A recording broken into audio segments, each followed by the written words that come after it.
వందనాలు తెలియజేస్తున్నాం. సంఘము ద్వారా వచ్చిన మీ అందరికీ కూడా క్రీస్తు పేరిట శుభాభివందనాలు తెలియజేస్తున్నాం. మరి మనము ఈ రోజున ఆరాధనలో ఉండటం గొప్ప ఆశీర్వాదం. ఆరాధనలో ఉండటమే ఆశీర్వాదం. ఇక్కడ యేసుక్రీస్తు యొక్క జీవితం మనకు మాదిరి. ఈ 85వ వచనం 35వ వచనం చివరి భాగంలో అన్ని విషయములలో మీకు మాదిరి చూపెట్టనని చెప్పాను. అంటే ప్రభు అయిన యేసు చెప్పిన మాటలు జ్ఞాపకం చేసుకుని వాళ్ళని అన్ని విషయములలో మాదిరి. మనము సంఘంలో ఉన్నాము అంటే ఎంతమంది ఉన్నాం అన్నది కాదు, ఎంతమంది ఓడను నిర్మించడానికి సహకరించారన్నది కాదు, ఎంతమంది సంఘాలు కట్టారన్నది కాదు, ఎంతమంది ఆ సంఘము కొరకు పరిశుద్ధులుగా జీవిస్తూ సంఘ క్షేమాభివృద్ధి కొరకు ఎంతమంది పాటుపడుతున్నారు, ఎంతమంది ఆరాధనకు వెళ్ళారన్నది కాదు, ఎంతమంది యేసుక్రీస్తును మాదిరికరంగా తీసుకొని జీవిస్తున్నారు. ప్రార్థనకు వెళ్ళడం కాదు, ప్రార్థనలో దేవుని సంఘంలో ప్రకటించే వాక్యము ఎంతమంది గ్రహిస్తున్నారు. మొత్తమైన ప్రకటన గ్రంథంలో 1వ అధ్యాయం 3వ వచనంలో మనం ఆలోచన చేసినప్పుడు చదువువాడును వినువాడును వాటిని గ్రహించేవాడును ధన్యుడని అక్కడ అంటారు. మనము గ్రహించేవాడుగా ఉండాలి. గ్రహించాలంటే మనం ఏం కలిగి ఉండాలంటే మంచి మనస్సాక్షి కలిగి ఉండాలి. ఏదో ఒకటి వినేసాంలో వచ్చేసాం, ప్రార్థనకు వెళ్ళాం వచ్చాం, ఏదో మనకు కలిగింది ఇచ్చేసాం, కాంత 4 పాటలు పాడాం, ఆమె అనేసి ఎందుకు వచ్చేసాం అన్నదిగా మాదిరి. ఎవరు మనకి మాదిరి అంటే యేసుక్రీస్తు వారే మనకు మాదిరి. అదే మాదిరిని ఫాలో అయింది ఎవరంటే అపోస్తలుడైన పౌలు. 1 కొరింథీ పత్రికలో 11వ అధ్యాయము 1వ వచనంలో ఒక మాట చక్కగా సంఘానికి బోధిస్తూ ఉన్నాడు. ఎవరు? పౌలు. నేను క్రీస్తును పోలి నడుచుకున్న ప్రకారము మీరు నన్ను పోలి నడుచుకున్నాడండి. పౌలు సంఘానికి ఏం చెప్తున్నాడంటే నేను క్రీస్తును పోలి నడుచుకున్న ప్రకారము అంటాడు. నేను క్రీస్తును పోలి నడుచుకున్న ప్రకారము మీరు అంటే సంఘాన్ని, కొరింథీ పట్టణంలో ఉన్నటువంటి క్రీస్తు ప్రభు సంఘాన్ని హెచ్చరిస్తున్నాడు. ఏమని?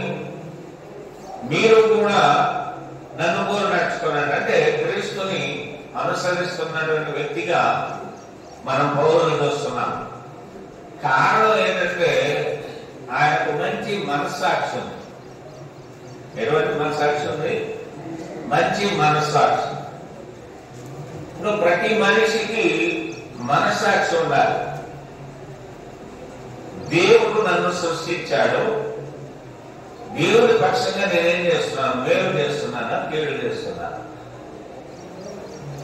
ఆయన రక్తము చేత కొరవైనటువంటి ఈ సంఘము కొరకు నేనేం చేస్తున్నాను? సంఘాన్ని చెడగొడుతున్నానా? లేదా సంఘములో పరిశుద్ధులను పోగు చేస్తున్నానా?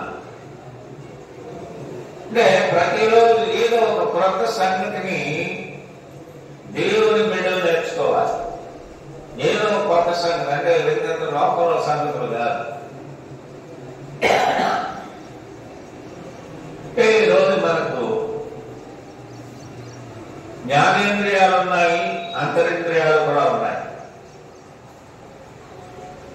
జ్ఞానేంద్రియాలు 5, అంతరింద్రియాలు కూడా 5. ఈ అంతరింద్రియాల్లో ప్రాముఖ్యమైనది ఏంటంటే మనస్సాక్షి. మనస్సాక్షితో, మంచి మనస్సాక్షి. అది కూడా చూడండి, మనం ప్రతిరోజు ఏదో ఒకటి నేర్చుకోవడానికి ప్రయత్నం చేయాలి దేవుని వాక్యాన్ని బట్టి. చూడండి, దేవుని వాక్యంలో 139వ కీర్తన 13వ వచనాన్ని చదవండి సార్. 139వ కీర్తన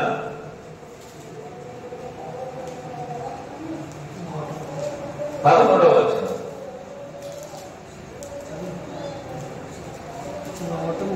139వ కీర్తన 13వ వచనం. నా అంతరంద్రియములను నీవే కలుగజేసినవి, నా తల్లి గర్భమందు నన్ను నిర్మించిన వాడవు నీవే. అంటే ప్రతి మనిషిని నిర్మించినారంటే దేవుడే. ఇదే విషయాన్ని దావీదు స్పష్టంగా చెప్తున్నాడు.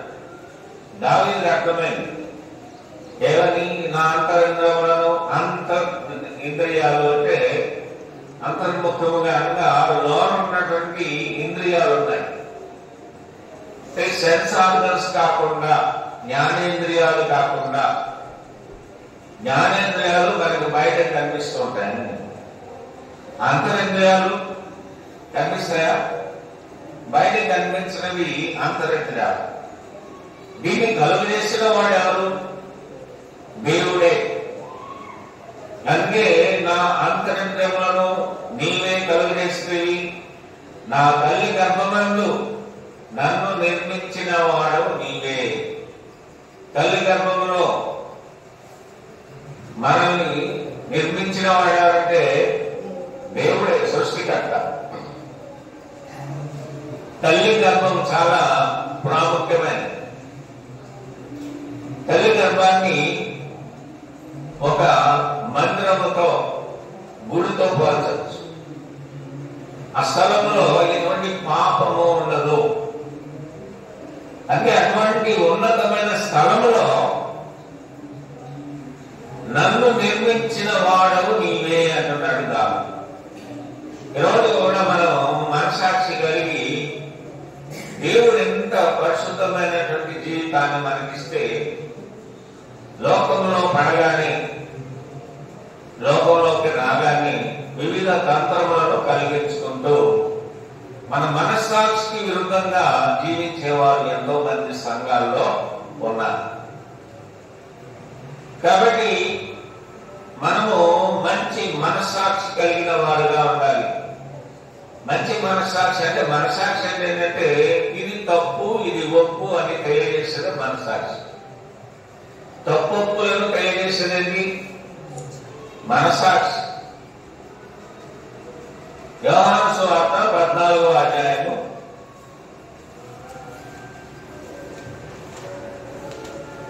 6వ వచనం.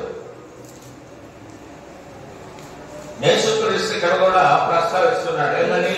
యేసు నేనే మార్గమును, సత్యమును, జీవమును, నా ద్వారానే తప్ప ఎవడును తండ్రి యొద్దకు రాడు. ఎవరన్నా తండ్రి యొద్దకు వెళ్ళాలంటే యేసుక్రీస్తు మార్గంలో ఉండాలి. రెండవది సత్యాన్ని అడగాలి. యోహాను సువార్త 17:17 మాట ఉంది. సంఘాన్ని అంట, సత్యమందు వారిని ప్రతిష్ఠ చేయము, వాక్యమే సత్యము. వాక్యం అనేది ఏదో అక్షర రూపంలో ఉన్నాడు ఒక పుస్తకంలోని ఒక అక్షరాలు కాదు, వాక్యాలు కాదు, మాటలు కాదు. సత్యము అనగా దేవుడే. దేవుడు ఏం నేర్పిస్తున్నాడు మానవునికి? మానవునికి దేవుడు మంచి నేర్పుతున్నాడు. ఇదే మానవుడు ఏం నేర్పుతున్నాడు? తోటి మానవునికి చెడు నేర్పుతున్నాడు. ఈ చెడు నేర్పడానికి ముందు వారిలో భ్రష్ట మనస్సు ఉందన్నమాట. చెడు నేర్పేవాడు సత్యమును కాక ఏదైనా సంఘంలో ప్రస్తావిస్తే వారు ఏం మనస్సాక్షి కలిగి ఉన్నారంటే భ్రష్ట మనస్సాక్షి. అయితే ఇక్కడ మంచి మనస్సాక్షిని కలిగి ఉన్నారు. ఆయన మంచి మనస్సాక్షి కలిగి ఉన్నాడు కనుక సత్యాన్ని ఆయన తెలియజేస్తున్నాడు. యేసు నేనే మార్గమును సత్యమును జీవమును, నా ద్వారానే తప్ప ఎవడును తండ్రి యొద్దకు రాడు. తండ్రి యొద్దకు వెళ్ళిపోవాలని అందరికీ ఉంది. వెళ్ళాలంటే ఆ మార్గం ఏంటి, సత్యం అంటే ఏంటి, జీవం అంటే ఏంటో ఈ రోజున మనమందరము తెలుసుకోవాలి. ఎందుకంటే సంఘంలో ఉన్నాం. మనం సంఘం నుండి వెలుపులకు వెళ్ళిన తర్వాత ఇక్కడ ఒక మాట ఉపయోగించాడు. ఇంతకుముందు చదివిన మాటలు అపోస్తల కార్యములు 20వ అధ్యాయము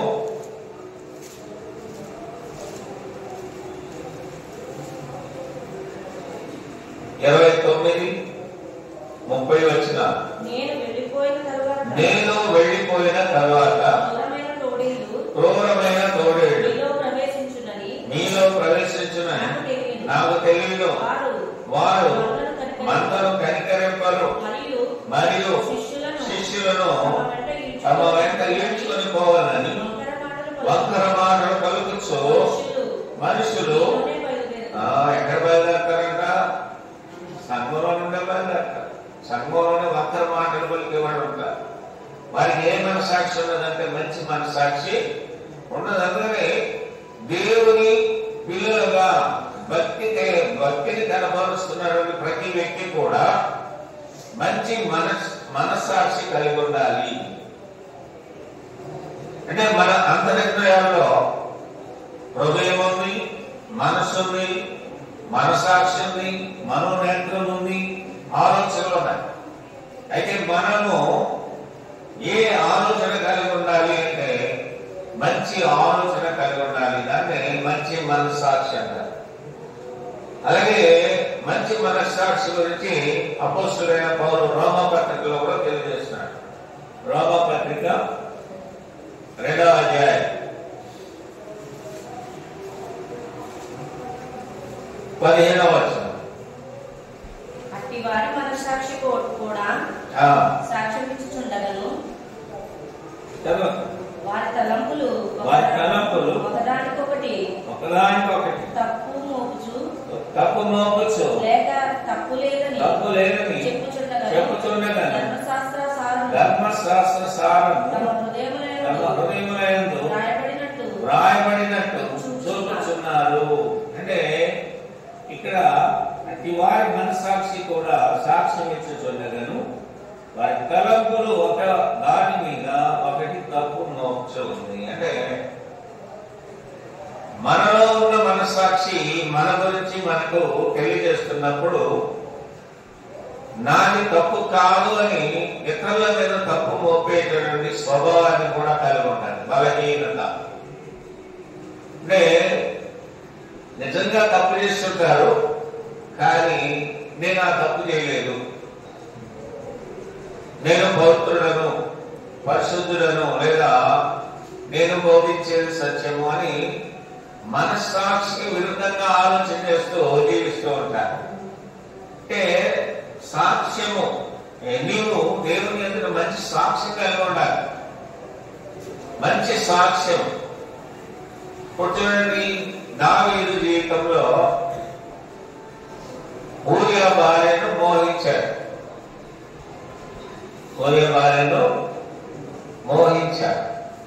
అంటే తన మనసు ఎలా ఉన్నప్పుడు భ్రష్టత్వంలో పడిపోయాడు.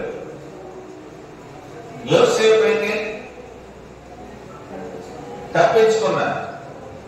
అంటే ఇక్కడ యవ్వన ప్రాయంలో ఉన్నారు ఒక స్త్రీ, ఎదురుగా యవ్వన ప్రాయంలో ఉన్నటువంటి స్త్రీ. అయితే వీరి మనసాక్షికి ఇద్దరిలో కూడా మనసాక్షి ఎలా ఉందంటే డిఫరెంట్ వేస్. నీ కన్ను ఆశించింది, అదే నేత్రాశ. యోసేపు జీవితంలో అయితే తను ఏమై ఉన్నాడో తనను తాను కాపాడుకోగలిగాడు, గుర్తించాడు.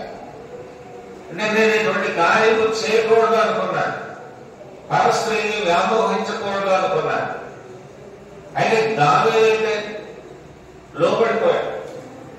అంటే ఎందుకు ఈ విషయాలు మనం గమనించాలంటే మన మనస్సాక్షికి విరుద్ధంగా మనం ఏది చేసినా, ఏ చిన్న పొరపాటు చేసినా దానికి నీవు దేవుని ఎదుట లెక్క అప్పగించాలి. అందుకే అందరూ కూడా ఏం పొందాలట? మారు మనసు పొందాలి. మారు మనసు లేకుండా దేవుని దగ్గర వెళ్ళాం, కూర్చున్నాం, ఆదివారం కార్యక్రమం అయిపోయిందంటే కుదరదు. నీ మనస్సాక్షి దేవునికి ఇష్టమైనదిగా ఉందా లేదా పరిశీలన చేసుకోవాలి. మొదటి కొరింథీ పత్రిక 3వ అధ్యాయము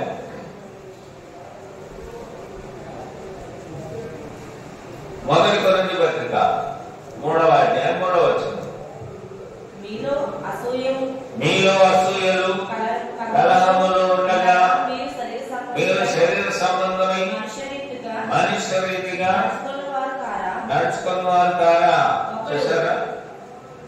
ఏ ఉండకూడదు. సంఘంలో ఉన్నటువంటి ప్రతి వ్యక్తి మంచి మనస్సాక్షి కలిగి ఉంటే అసూయ ఉండకూడదు, రెండవది కలహాలు ఉండకూడదు.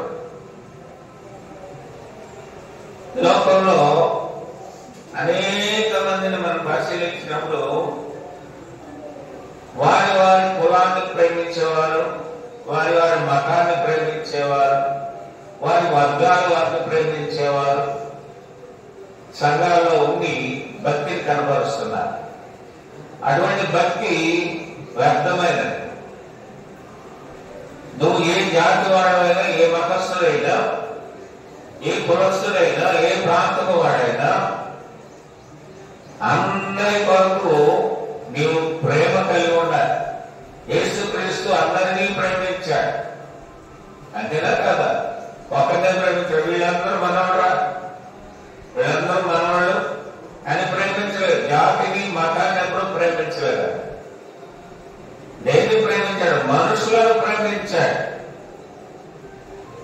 నీవు తోటి మనిషిని ప్రేమించలేనప్పుడు నీ భక్తి వ్యర్థము. అందుకే మంచి మనస్సాక్షి కలిగి ఉండాలి. ప్రతి క్రైస్తవుడు లేదా దేవుని చేత సృష్టింపబడి భూమి మీద ఉన్నటువంటి ప్రతి నరుడు కూడా ఏం కలిగి ఉండాలంట? ప్రేమ కలిగి. ఏమి ఉండకూడదు? రెండు చెప్పాడు ఇక్కడ పౌలు.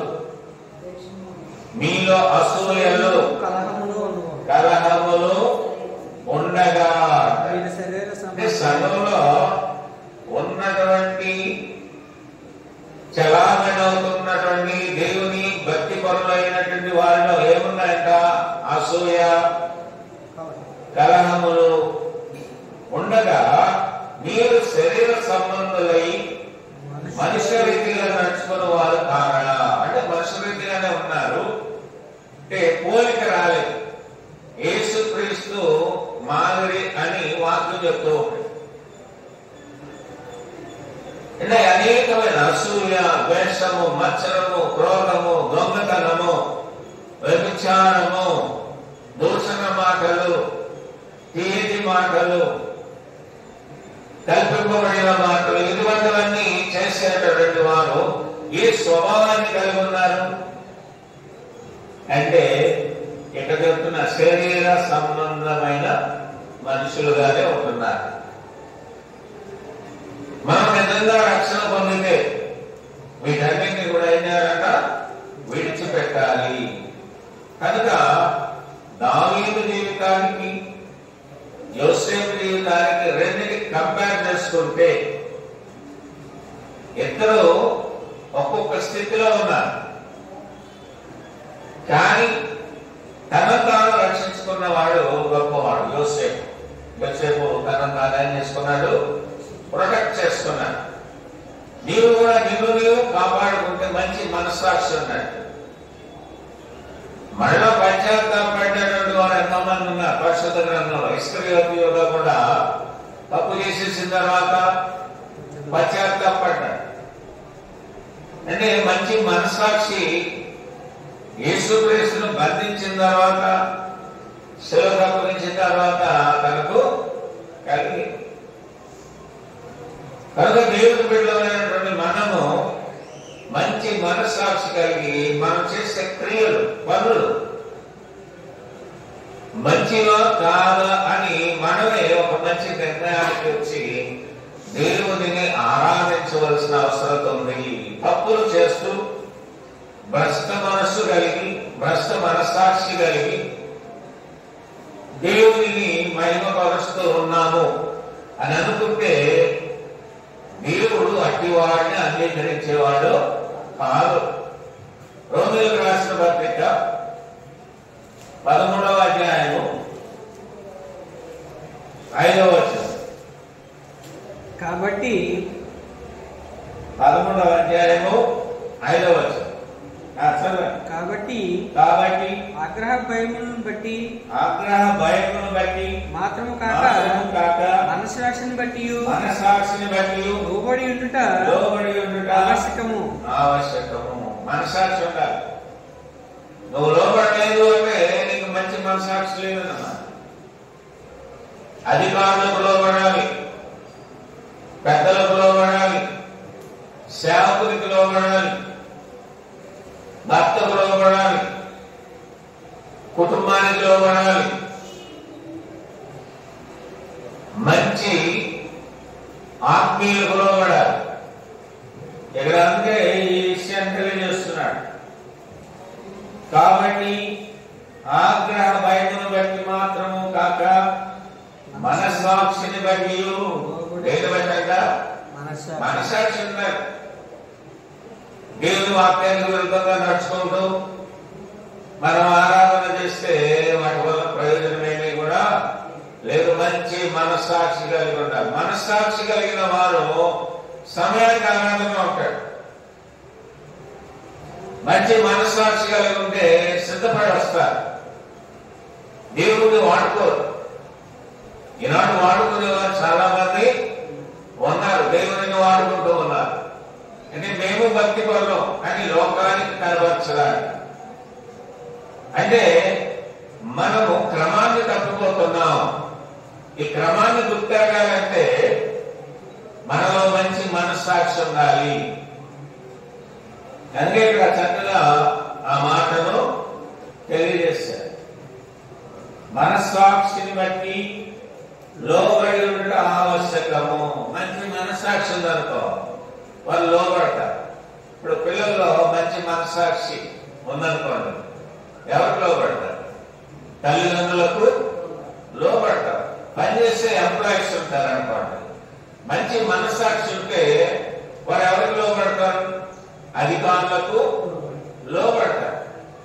కనుక మనము మంచి మనస్సాక్షి లేకుండా ఎందుకున్నామంటే లోబడే మనస్తత్వం లేదు. లోబడే మనస్తత్వాలు తక్కువ. కనుక సంఘానికి లోబడాలి, సత్యవాక్యానికి లోబడాలి, దేవుని మార్గానికి లోబడాలి, క్రీస్తు బోధకు లోబడాలి. ఎప్పుడైతే లోబడరో వారు భ్రష్ట మనస్సాక్షిని కలిగి ఉన్నారు. అంటే తమ సొంత నిర్ణయాలతో తమ జీవితాన్ని కొనసాగించుకుంటూ ఉంటారు. భక్తి కలిగి ఉంటారు కానీ అక్కడ దేవుని ప్రస్తావన ఏమీ ఉండదు. వాక్యానికి లోబడరు. అందుకే ఇక్కడ దేవుని వాక్యం తెలియజేస్తుంది 5వ వచనంలో. కాబట్టి ఆగ్రహ భయమును బట్టి మాత్రము కాక మనస్సాక్షిని బట్టి లోబడి ఉండటం ఆవశ్యకము. వేదిక బట్టి అవశ్యం ఏంటి? మనస్సాక్షి బాగుండాలి. నువ్వు మనస్సాక్షి కలిగి లేవంటే, మంచి మనస్సాక్షి లేదంటే లోబడ, ఎప్పటికీ లోబడ. అంటే దేవుని ఎదుట మనము ఏది చేసినా దేవుడు హృదయాంతరంగంలో ఎరిగిన గొప్ప దేవుడు ఆయన. కానీ దేవుని ఎదుట ఎలా ఉండాలి? యథార్థముగా ఉండాలి. అందుకే యథార్థంగా ఉండి ఆరాధించమన్నాడే తప్ప యథార్థత లేకుండా ఆరాధించేయండి, నేను మిమ్మల్ని అందరినీ పరలోకం పంపించేస్తున్నాను లేదు. యోహాను సువార్త 4:23 ఒకసారి చదవండి. సువార్తల్లో 4వ పుస్తకం 4వ అధ్యాయము 23వ వచనం. అయితే యథార్థముగా ఆరాధించువారు ఆత్మతోనూ అది సత్యముతోనూ ఆరాధించు కాలం వచ్చినది, అది ఇప్పుడును వచ్చి ఉన్నది. అంటే యథార్థముగా ఆరాధించు వ్యర్థంలో మనం వ్యర్థమైన ఆరాధన చేస్తే ఆ ఆరాధన దేవుడికి ఇష్టమైనటువంటి విధానమేం కాదు. వ్యర్థ పదార్థాలు ఇతరులు పెట్టం. అమ్మా బాగా గమనించండి. వ్యర్థమైన అంటే చెడిపోయిన పదార్థాలు ఏవి కూడా ఇతరులకు పంచం. మంచి పదార్థాలు పంచాలి. మంచిది పంచితే ఎదుటి వారికి కూడా అది శ్రేష్టతను కలుగజేస్తుంది. చెడిపోయిన వాటిని ఇతరులు పెట్టామనుకో వాళ్ళు కూడా తినరు. ఎందువల్ల అది ఆల్రెడీ పాడైపోయింది. నిన్ను కూడా దేవుడు అంగీకరించాలంటే నువ్వు చెడిన మనస్సాక్షి కలిగి ఉంటే నిన్ను దేవుడు ఇష్టపడ్డావు. ప్రార్థన చేస్తున్నావు కదా. నీలో ఏముంది? అసూయ ఉంది, ద్వేషం ఉంది, కుల పిచ్చి ఉంది, మత పిచ్చి ఉంది, ధన వ్యామోహం ఉంది, వ్యభిచారం ఉంది, దొంగతనం ఉంది, దోచుకునే గుణం ఉంది, ఇతరుల సొమ్ములు దోచేయడం, దాపెట్టుకోవడం, ఇవన్నీ ఏంటంటే దేవుడికి విరుద్ధమైనది. ఇటువంటి క్రియలన్నీ మనం కలిగి దేవుడి ఎదుకు వచ్చి ఆరాధన చేస్తున్నాం, నన్ను పరలోకం పంపిస్తాడు దేవుడు అనుకుంటే అది మీ యొక్క భ్రమ. దేవుడు ఒక్కడే చెప్తున్నాడు, యథార్థముగా ఉండండి, శ్రేష్టమైన వాటినే పంచాలి. అందుకే సంఘానికి చెప్తూ యోహాను సువార్త 17:17 సత్యమందు వారిని ప్రతిష్ఠ చేయము, డూప్లికేట్ మాటలు చెప్పండి, వాక్యాన్ని చెప్పండి, వాక్యములోనే బలపరచండి. లూది అనేటటువంటి స్త్రీ ఈ మెన్నానికి వచ్చింది ఆత్మత కలిగి. ఏదో యేసు ప్రభు గారు పెట్టారు చెప్పారు కదా. మరియమ్మ గారు తన కాళ్ళ దగ్గర ఎందుకు కూర్చుంది? ఆయన నోటి మాటలలో శ్రేష్టత ఉంది, అబద్ధపు మాటలు లేదు. అందుకనే ఆవిడ పనుల మీద దృష్టి పెట్టుకోలేదు. యేసయ్య మాట మీదే ఆవిడ దృష్టి పెట్టుకుంది. మంచి మనస్సాక్షి. మరియమ్మలో ఏ మనస్సాక్షి ఉంది? మంచి మనస్సాక్షి. మనం కూడా వినాలి అన్నటువంటి స్వభావం ఎప్పుడైతే నీలో ఉంటుందో నువ్వు మంచి మనస్సాక్షి కలిగి ఉన్నావు. ఎవరి మాట? పాస్టర్ గారి మాట, పాస్టమ్మ గారి మాట, అయ్యగారి యొక్క ఇంటి విషయాలు ఇవి కాదు. నిన్ను రక్షించేది ఏంటంటే దేవుని వాక్యమే. అందుకే ప్రతి ఒక్కరూ సత్యములో ప్రతిష్ఠింపబడాలి. సత్యము లేని చోట నీవు ఉన్నావంటే నీలో కూడా ఎవరున్నట్టు? ఏమున్నట్టు? భ్రష్ట మనస్సాక్షి ఉన్నాడు. మంచి మనస్సాక్షి ఎక్కడికి నడిపిస్తుంది?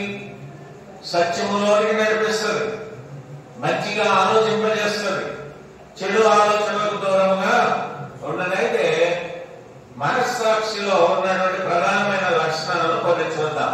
నెంబర్ 1, పాపములను ఒప్పుకునేలా చేస్తుంది. నువ్వు నిజంగా మంచి మనస్సాక్షి జరుగుతున్నావు అనుకో, నీ పాపములు, నీ తప్పిదాలను నువ్వు ఒప్పేసుకుంటావు. చూడండి, మన పాపములను మనము ఒప్పుకుంటాం. అపోస్తలుల కార్యగ్రంథం 2వ అధ్యాయంలో పేతురు ఏమంటున్నాడు చూడండి. మీరు మారుమనసు పొంది పాప క్షమాపణ నిమిత్తము ప్రతివాడు యేసుక్రీస్తు నామమున బాప్తిజం పొందుడి. అప్పుడు మీరు పరిశుద్ధాత్మను వరం పొందుతారు. ఏ వరం అంట? అపరిశుద్ధాత్మ కాదు. ఇప్పుడు చాలా మంది గంతులు వేసేస్తారు. ఏంటది? నేను ఎగరమని యేసుక్రీస్తు చెప్పలేదు అన్నాడా? సంఘాలు వెళ్ళి అల్లరి చేయండి, ఎగరండి, దూకండి, ఒకరి మీద ఒకరు పట్టుకోండి. అంటే పరిశుద్ధాత్మనికి ఉన్నటువంటి లక్షణాలు మన గుర్తించి చాలా భయముతో భక్తితో ఉండాలి. సంఘములో పిచ్చి పిచ్చి కార్యాలు చేస్తూ ఇదే భక్తి అనుకుంటే నీలో ఏ మనస్సు ఉందంటే, ఎటువంటి మనస్సాక్షి ఉందంటే భ్రష్ట మనస్సాక్షి. దేవుడు అల్లరికి కట్టకాడు. సంఘంలో నువ్వు అల్లరి చేసే హక్కు నీకు లేదు. కానీ ఎందుకు అల్లరి చేస్తున్నావంటే నీ మనస్సాక్షి మంచిది కాదు కనుక. నీ మనస్సాక్షి మంచిది కాదు. అవునంటారా కాదంటారా? అమ్మ, మన ఇళ్లలో ఎలా ఉంటాం? మనం చాలా నిశ్శబ్దంగా ఉన్నాం. వారి కానీ దేవుడు ఉన్నటువంటి ఆ స్థలంలో నీవు అల్లరి చేస్తున్నావంటే నీ మనస్సాక్షి మంచిది కాదన్నమాట. అది గుర్తుపెరగాలి. ఒకటి, మనస్సాక్షి మన పాపములను అంగీకరింపజేస్తారు. మనం ఒప్పేసుకుంటాం. నీ మనస్సాక్షి మంచిది అనుకో, ఏం చేస్తావు? అయ్యా నేను చేసినంత తప్పు అని ఒప్పుకుంటావు, వాటికి దూరంగా ఉంటావు. రెండవది,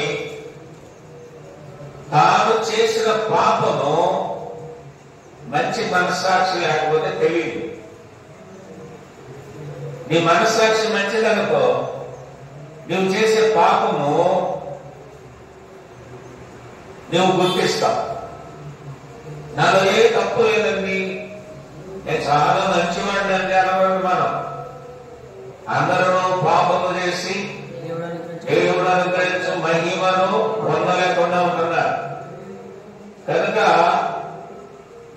ప్రతి ఒక్కరూ సంఘంలో ఉన్న మనం ఒక్కొక్కరుగా చేసిన పాపము నాకు ఏం తెలియదండి, పాపం తెలియకుండా చేసిస్తున్నాను కూడా. నువ్వేం అమాయకుడు ఏం కాదు, నీకు అన్నీ తెలుసు. దేవుని కంటే కొద్దిగా తక్కువ స్థాయిలో నిన్ను చేస్తాడు. అందుకనే మన తప్పులను మనం పసిగట్టాలి. అమ్మా, మన తప్పులను మనం ఏం చేయాలన్నా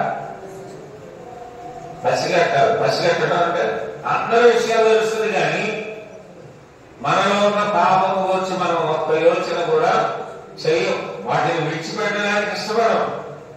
చేసిన దాన్ని మళ్ళా చేస్తూ, ప్రాంతం వెళ్తూ, మళ్ళా చేస్తూ, మన ప్రాంతం వెళ్తూ, అంటే లోబడే మనస్సాక్షి లేదు. మనస్సాక్షి అంటే లోబడటం. ఎవరికి లోబడటం? దేవునికి లోబడాలి. దేవునికి లోబడితే నీ పాపములను నీవు విడిచిపెడతావు, నీ తప్పిదాలను నీవు విడిచిపెడతావు. బాప్తిజం తీసుకునే ముందు కాదు, పెళ్లికి ముందు బాప్తిజం ఇస్తారు. అప్పుడు కాదు, అయ్యా నేను మారిపోయి పూర్తిగా కాదు. నీలో ఉన్న చెడు నీవు ఎప్పుడైతే శుభ్రంగా కడిగి వేసుకుంటావో అప్పుడు నీవు ఎవరికి లోబడినట్టు?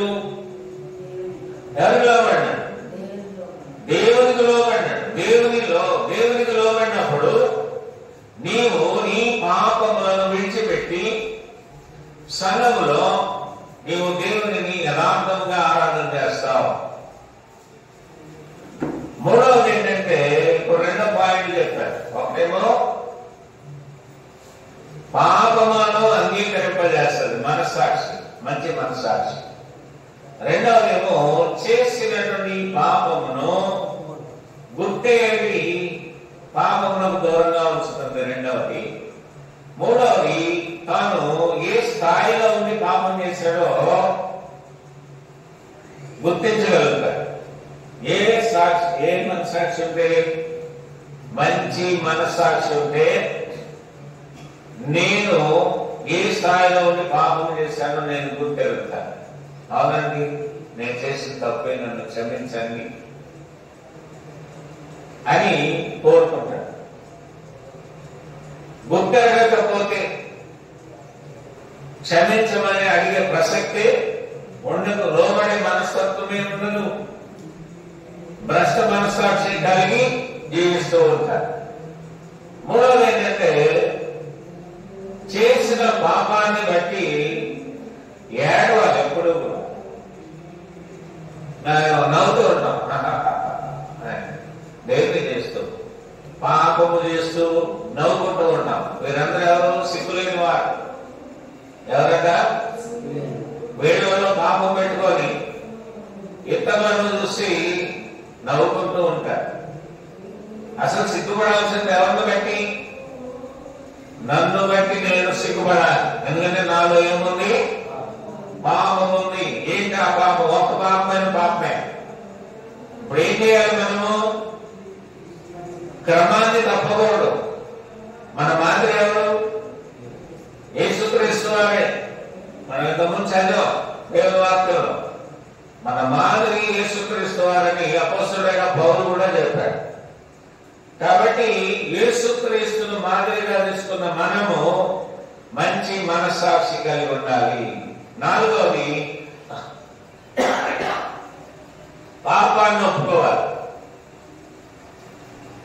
నేను చాలా నీతిమంతుడిని, నేను చాలా నీతిమంతురాలని అని మన గురించి మనం డబ్బా కొట్టుకోకూడదు. శ్రమలోకి వచ్చి దేవుని యొక్క నీ పాపమును ఒప్పుకోవాలి. నీలో ఉన్న ఆ చెడు గుణాన్ని విడిచిపెట్టాలి. అది నిజమైనటువంటి మనస్సాక్షి. ఎప్పుడైతే మనం మన పాపములను ఒప్పుకుంటామో, బాప్తిజం పొందుకున్నామో, ఆ క్షణం నుండి పాపము జోలికి వెళ్ళకూడదు. ఆరోగ్యం దేని జోలికి వెళ్ళకూడదు. కుక్క తన వాంతికి తిరుగునట్లు అని ఉంటారు కొంతమంది. కుక్క తప్పుతుంది, మళ్ళీ దాని జోలికి వెళ్తుంది. పంది బొరదలో దొరుకుతూ ఉంటుంది. దాన్ని ఎంత శుభ్రం చేసి మళ్ళా క్లీన్ గా పెట్టాలన్నా మనకు అసాధ్యం. మా పంది స్వభావము కుక్క స్వభావం రాకూడదు. ఎందుకంటే విడిచిపెట్టిన వాటి కొరకు మనము ప్రయాస పడకూడదు. అది మంచి మనస్సాక్షి. పాపంలో వెళ్ళి దొరకకూడదు, పాపపు ఆలోచన చేయకూడదు, పాపపు క్రియలను మనం కలిగి ఉండకూడదు. నీ దేవుడు గొప్పవాడు. నీ దేవుడు గొప్పవాడైనప్పుడు, నీ దేవుడు పరిశుద్ధుడైనప్పుడు, నీ దేవుడు పరిశుద్ధతను నీకు అలంకరింపజేయాలి అనుకున్నప్పుడు నీవు కూడా ఎలా ఉండాలి? మంచి మనస్సాక్షి కలిగి ఉండాలి. అమ్మా, ఎటువంటి మనస్సాక్షి కలిగి ఉండాలి? మంచి మనస్సాక్షి కలిగి ఉండాలి.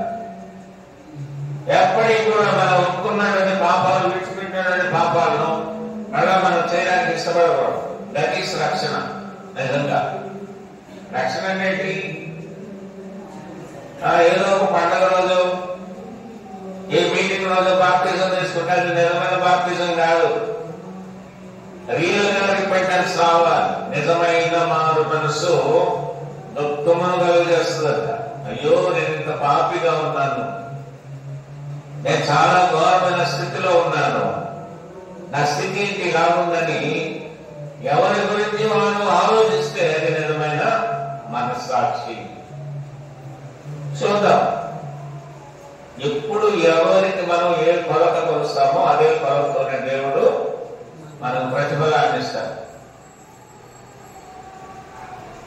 దేవుని యొక్క సంఘములో నీవు స్వచ్ఛముగా యథార్థంగా నీవు ఉంటే నీకు అదే కొలతే వస్తుంది. ధనవంతుడు అనుకోలేదు, పేదవాడు అనుకోలేదు. వారి స్థితిగతులను మారుతాయి. లోకంలో మనమూలంగా జీవించారు, కానీ కొలత మారిపోయింది.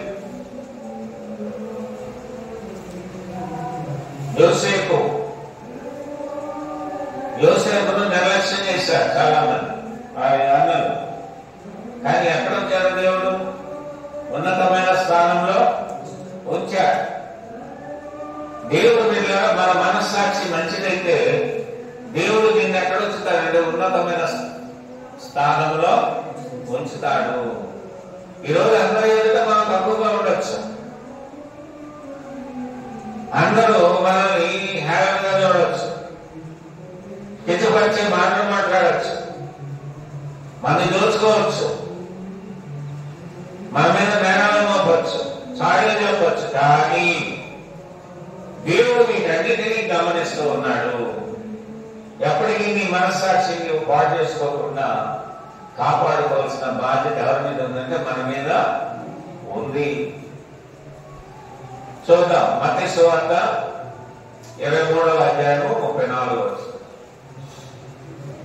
మత్తయి సువార్త 23:34.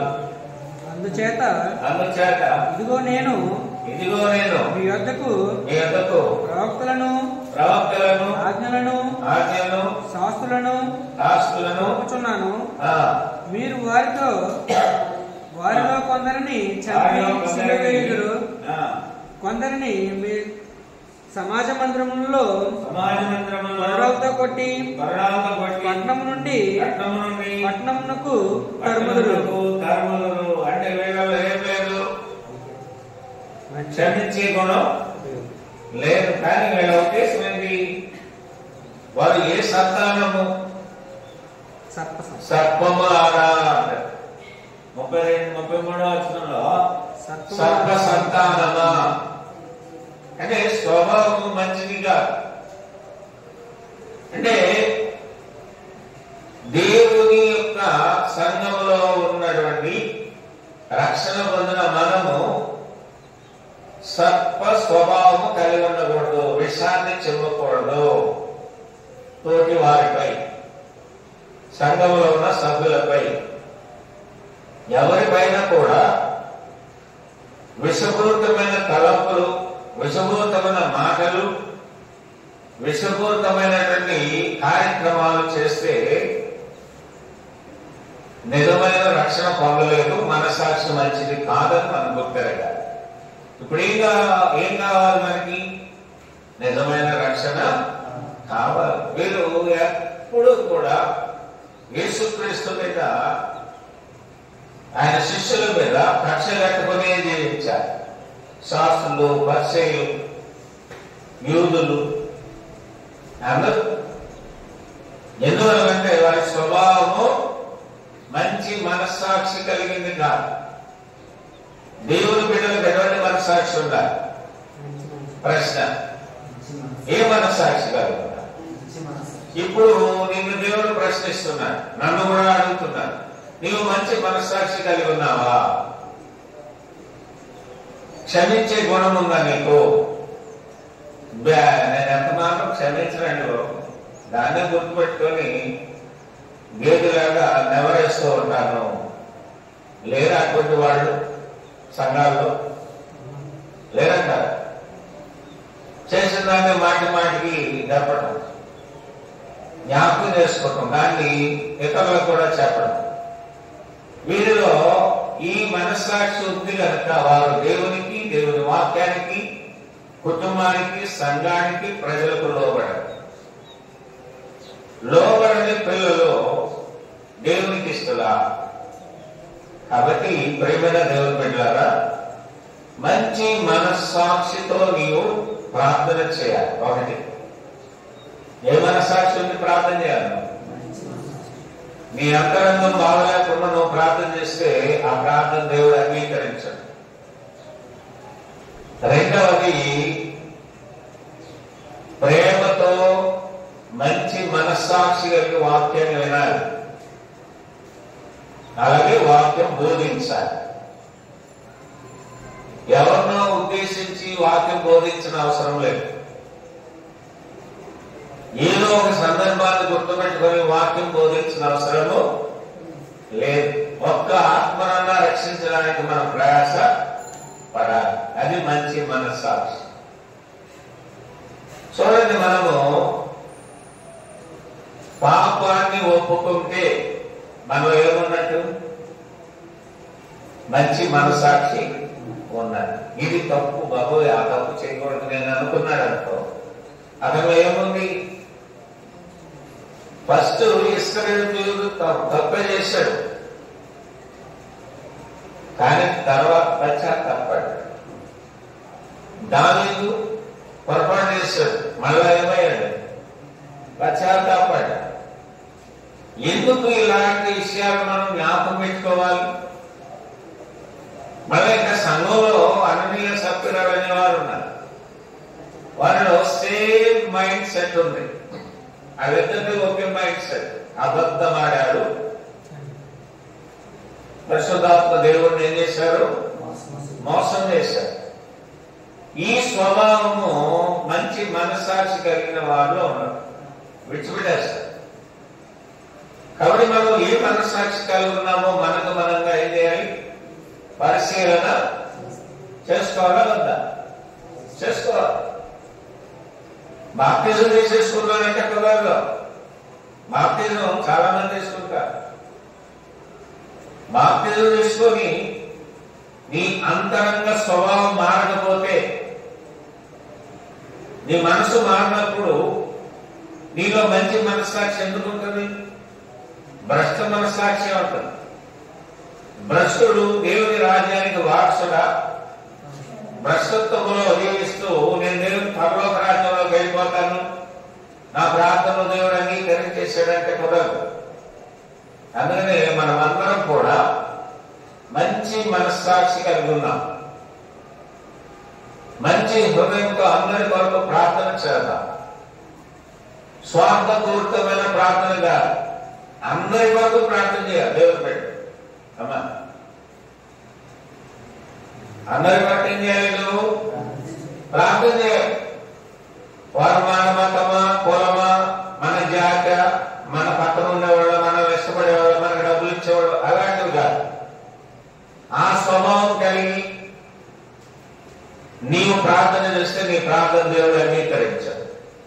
అందరి కొరకు ప్రార్థన చేయాలి.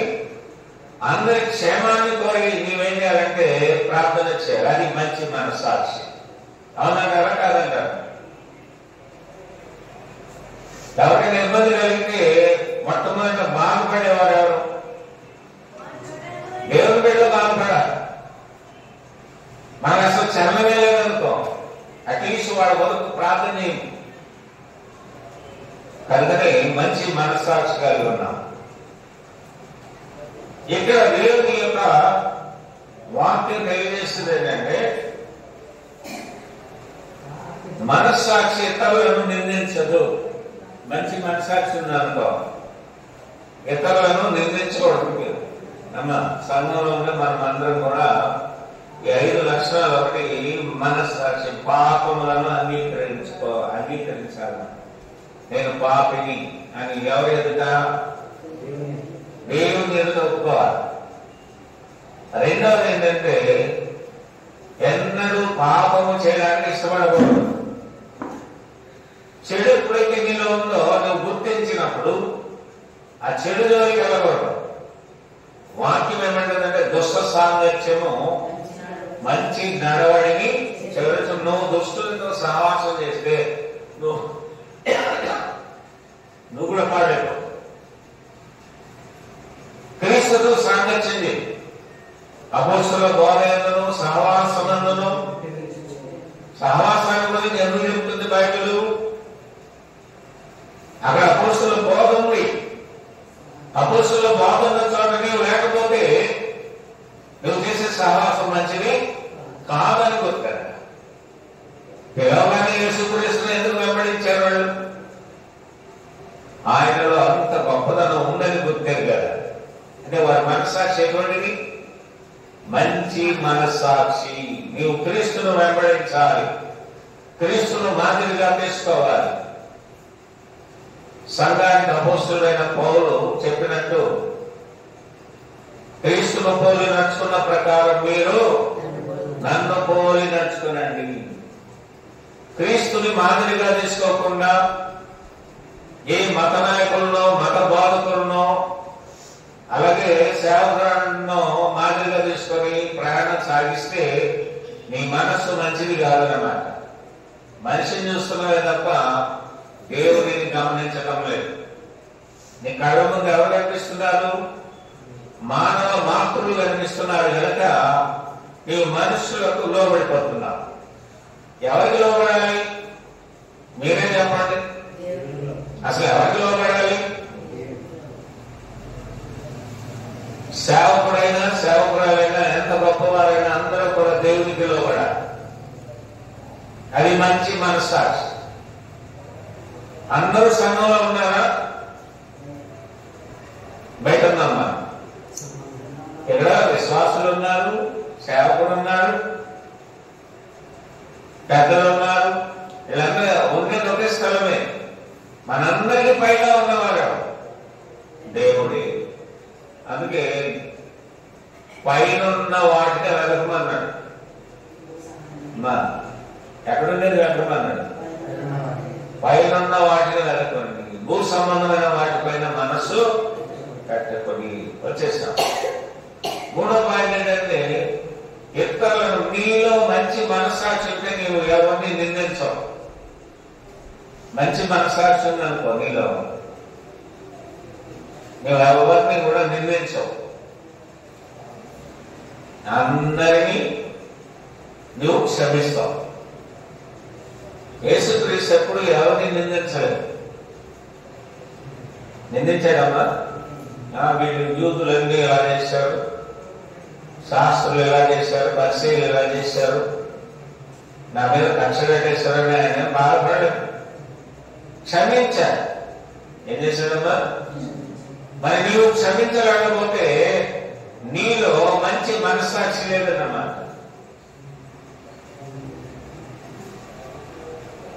మంచి మనస్సాక్షి ఏం చేస్తుందంటే నీ పక్షముగా ఎవరైతే తప్పులు చేస్తారో వారిని క్షమిస్తూ ఉంటుంది.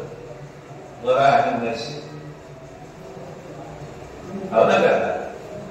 అని నా పెట్టినట్టు. అలాగే తండ్రి అయిన దేవునికి మన మీద ఏముంది? ప్రేమ ఉంది. వేషధారణ కలిగినటువంటి దేవుడు కాదు మన దేవుడు. అందరినీ క్షమించే దేవుడు, అందరినీ ప్రేమించే దేవుడు. కనుక నువ్వు దేవుడిని ప్రేమించగలిగితే నీ మనస్సాక్షి మంచిదన్నమాట. అవునా కదా? ఈ మంచి మనస్సాక్షి ఇతరులను నిందించదు. ఎవరిని నిందించకండి. ఎందుకు? మనం ఈ రోజు నుండి రేపుంటాం అనుమతి. అవునా? అంటే దేవుని వాక్యం చూడండి ఒకసారి. యోబు గ్రంథము 27వ అధ్యాయము 6వ వచనం. 27వ అధ్యాయం యోబు గ్రంథము 27 6వ వచనం. నా నీతిని విలువక గట్టిగా పట్టుకున్నాను. నా ప్రవర్తన అంతటి విషయంలో హృదయము నిందించదంట. యోబు గ్రంథంలో యోబు ఇలా చెప్తున్నాడు. ఏమని? నా నీతిని విడువక. మంచి మనస్సాక్షి ఉంటే నీతిని విడిచిపెట్టడు. యోబులో ఏముంది? మంచి మనస్సాక్షి ఉంది. అందుకే ఆ మాట చదువుతున్నాడు. నా నీతిని విడువక గట్టిగా పట్టుకున్నాను. మనం కూడా నీతి కలిగి ఉన్న గట్టిగా పట్టుకున్నానంటే నీతి అనేది కనిపిస్తుందా? నీతికి రాజెవరు? దేవుడే. అందుకే దేవుడిని పట్టుకోవాలి ఎప్పుడు. దేవుడిని పట్టుకుంటే నీ జీవితం బాగుంటుంది, నీ మనస్సాక్షి బాగుంటుంది. అందుకే ఇక్కడ అన్నాడు, నా నీతిని విలువక నా నీతిని నేను విడిచిపెట్టను, గట్టిగా పట్టుకున్నాను. నా ప్రవర్తన అంతరి విషయంలో ఇక్కడ మొదలు తెలుపుతున్నాడు. ప్రవర్తన అంతరి విషయంలో నా హృదయం నన్ను నిందింపదు. మన హృదయం ఎన్నో విషయాల్లో మనం నిందిస్తూ ఉంటుంది, కానీ మనం ఒప్పుకుంటావా? ఒప్పుకోం. నాలో ఒక మచ్చ కూడా లేదు, ఒక చిన్న పాపం కూడా లేదు, నేను ఎంత ఖచ్చితమో అంటాం. దేవుడి ప్రకారం అది మంచిది కాదు. మంచి మనస్సాక్షి ఉంటే ఎంత గొప్ప సాక్ష్యాన్ని మనం కలిగి ఉంటాం. యోగు చెప్పినట్టు నా ప్రవర్తన అందరి విషయంలో. అందుకనే ప్రసంగి గారు అంటున్నాడు, నీవు దేవుడి మందిరం వరకు పోయినప్పుడు నీ ప్రవర్తన జాగ్రత్తగా. ప్రవర్తన ఎలా ఉంది? దేవుడికి అనుకూలమైన రీతిలో నేను ఉన్నానా? ఆరాధనకు వెళ్తున్నానా? తండ్రి అయిన దేవుడిని ఎలాగంగా ఆరాధిస్తున్నానని ఎవరి మట్టుకు వారు ప్రశ్న వేసుకోవాలి. ఇక్కడ అదే ప్రశ్న ఈయనే చెప్పుకుంటున్నాడు. నా ప్రవర్తన అందరి విషయంలో నా హృదయము నన్ను నిందింపదు. మన హృదయం మనల్ని నిందించకూడదు. అది మంచి మనస్సాక్షి. ఆ నాలుగో ప్రాముఖ్యమైన మాట, విశ్వాసము కలిగి ఉంటేనే నీవు మంచి మనస్సాక్షి కలిగి ఉంటావు. విశ్వాసము కలిగి ఉంటావు. లూకా సువార్త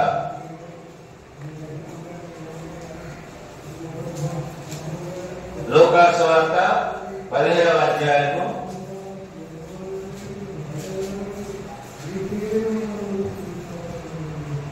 5, 6 వచనం.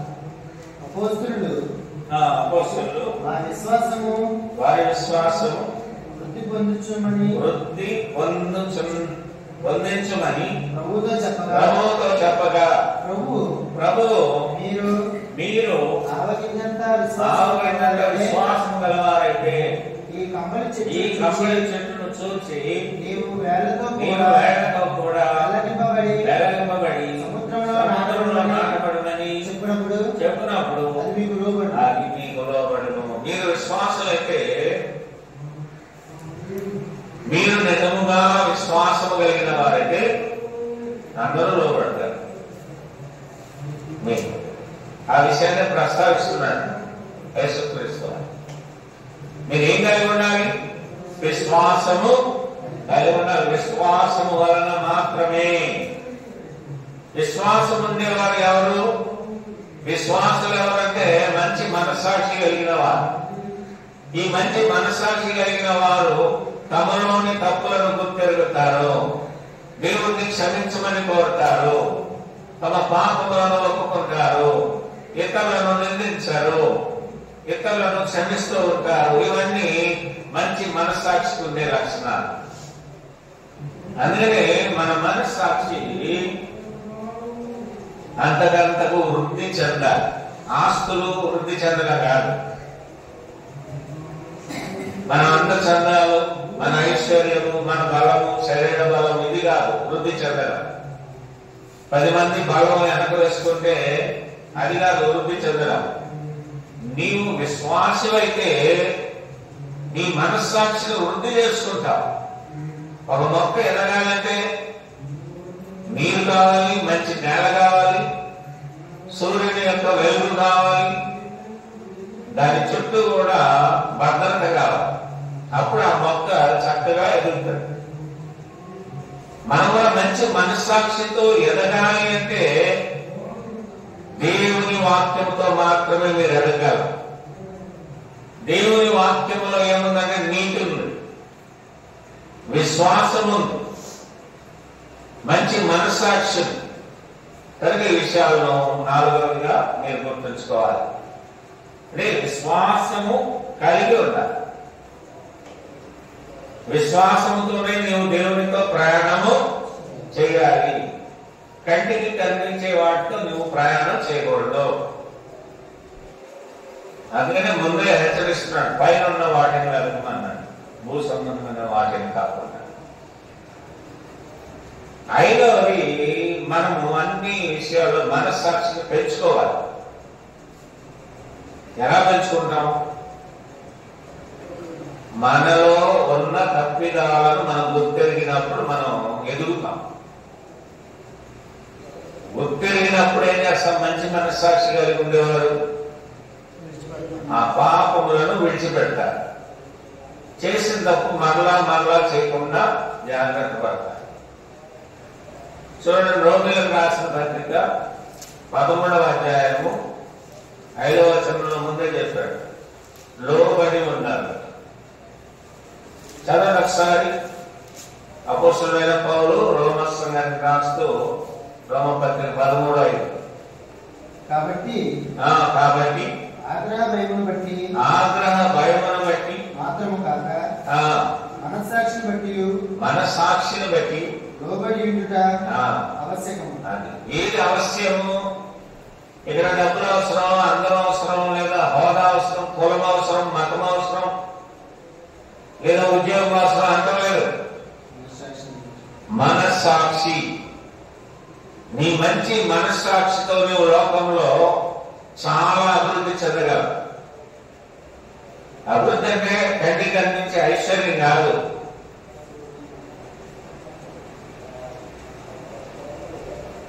నీ మనస్సాక్షి నువ్వు కాపాడుకుంటే నువ్వు నీతి కలిగి ఉంటావు. అందరిలో నువ్వు ఎలా ఉంటావంటే ఉన్నతమైన స్థానాన్ని దేవుడే నీకు ఇస్తాడు. దావీదు తన తప్పిదాన్ని తెలుసుకున్నాడు కనుక దేవుడు తనను ఇలాగున్న స్థాయి నుండి ఉన్నతమైన స్థాయికి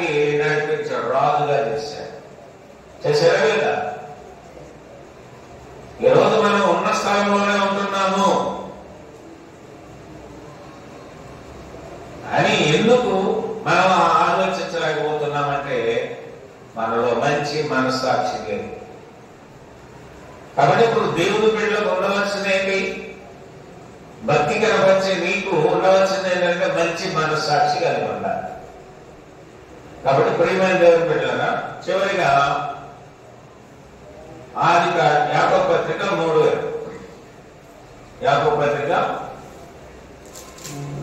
అధ్యాయం 20వ వచనం. దుర్దశలో ఉన్న వారికి వెలిగియబడుట ఎలా, దుఃఖాగ్రస్తులైన వారికి జీవం ఇవ్వబడుట ఎలా, వారు మరణము అపేక్షించుదురు, రాసిపోయిన ధర్మం కొరకైనట్టు దానిని కనుగొనకై వారు లోతుగా తవ్వుతున్నారు కానీ అది వారికి దొరకకే ఉన్నది. లోకంలో ధనం అని ఒకరు, అందం అని ఒకరు, ఉద్యోగాలని ఒకరు అసలైన మనసాక్షి వదిలేస్తున్నారు. దేని కొరకు ఏదో నిధి ఉంది లోన అని చెప్తే వేస్తున్నారు. అసలైన నిధి ఏది? సంఘమే. నిధి ఎక్కడుంది? సంఘంలో ఉంది. ఇక్కడ దొరికే నిధి ఏంటి? సత్యవాక్యము. వాక్యమే నిన్ను బ్రతికించేది వాక్యం. నీ కుటుంబానికి ఆశీర్వాదం దేవుని వాక్యం, నీ జీవితానికి ఆశీర్వాదం వాక్యం. కాబట్టి వాక్యము ద్వారా మన యొక్క మనస్సాక్షిని గుర్తెరగాలి. మంచి మనస్సాక్షి.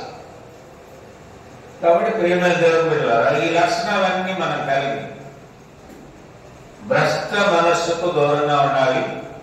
మంచి మనస్సాక్షి కలిగి ఉంటే ప్రతి ఆదివారం కూడా మనం ఎక్కడ ఉంటాం? దగ్గర చెప్పండి. 4 పాటలు పాడేసాం, ప్రార్థనలో కూర్చున్నాం, అయిపోయింది అనుకోకూడదు. మనం దేవుడికి లెక్క చెప్పాలి.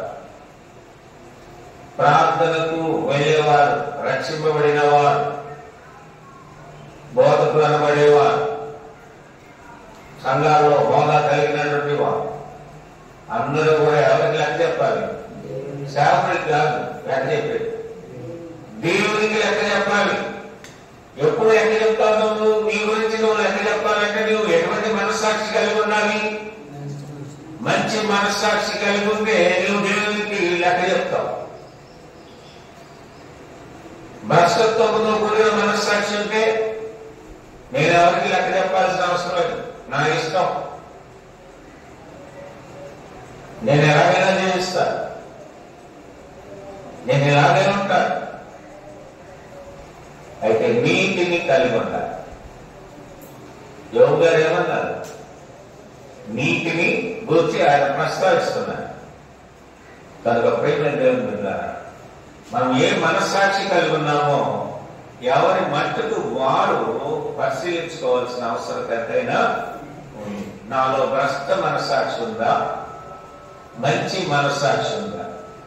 మంచి మనస్సాక్షి అయితే నీకు నీవే మేలు చేసుకుంటావు, ఇతరులు కూడా శ్రేష్టమైన విషయాలను చెప్తావు. నీలో భ్రష్ట మనస్సాక్షి ఉందనుకో, అన్నిటి గురించి చెప్తావు, దేవుని విషయాన్ని మర్చిపోతావు. అవునా కదా? కాబట్టి ఇప్పుడు మనం చెప్పాల్సింది ఎవరి మాటలు చెప్పాలి? అందరూ చెప్పే దేవుని మాటలే. అందులో కల్తీ బోధలు ఉన్నాయి. గుర్తించవలసిన బాధ్యత ఎవరికి? మనదే. ఇప్పుడు కూరగాయలు నడుపుతున్నాడు, ఏదైనా కొనుక్కోరు, ఏరుతారు. ఈ వంకాయలు మంచిదా, ఆ చిక్కుడుకాయలు మంచిదా, ఈ తోటకూర మంచిదా కాదా అని పరిశీలన చేస్తాం కదా. పంటలు వచ్చినప్పుడు బట్టలు ఉంటే ఎలా కొంటారు? ఏదో 4 ఏళ్ళు వేసి పట్టుకోతామన్నారు. అమ్మా ఎలాంటి కొంటాం? మంచివి. నువ్వు మంచి వాడవుగా ఉండాలి. సుగంధ తైలం కంటే మంచి పేరు మేలు. మంచి పేరు ఉండాలి. ఎవరైనా నా ఎదుట కాదు, దేవుని ఎదుట. కాబట్టి మనం దేవుని ఎదుట ఎటువంటి పేరు కలిగి ఉన్నాం? నువ్వు మంచి మనస్సాక్షి కలిగి ఉంటే దేవుని ఎదుట మంచి పేరు ఉంటుంది. అటువంటి మంచి మనస్సాక్షిని మీరందరూ కలిగి ఉండాలని, నేను కలిగి ఉండాలని దేవుడి వాక్యాన్ని బట్టి మిమ్మల్ని హెచ్చరిస్తూ, నన్ను నేను హెచ్చరించుకుంటూ ఈ మాటలను ముగిస్తున్నాను. అందరికీ వందనాలు.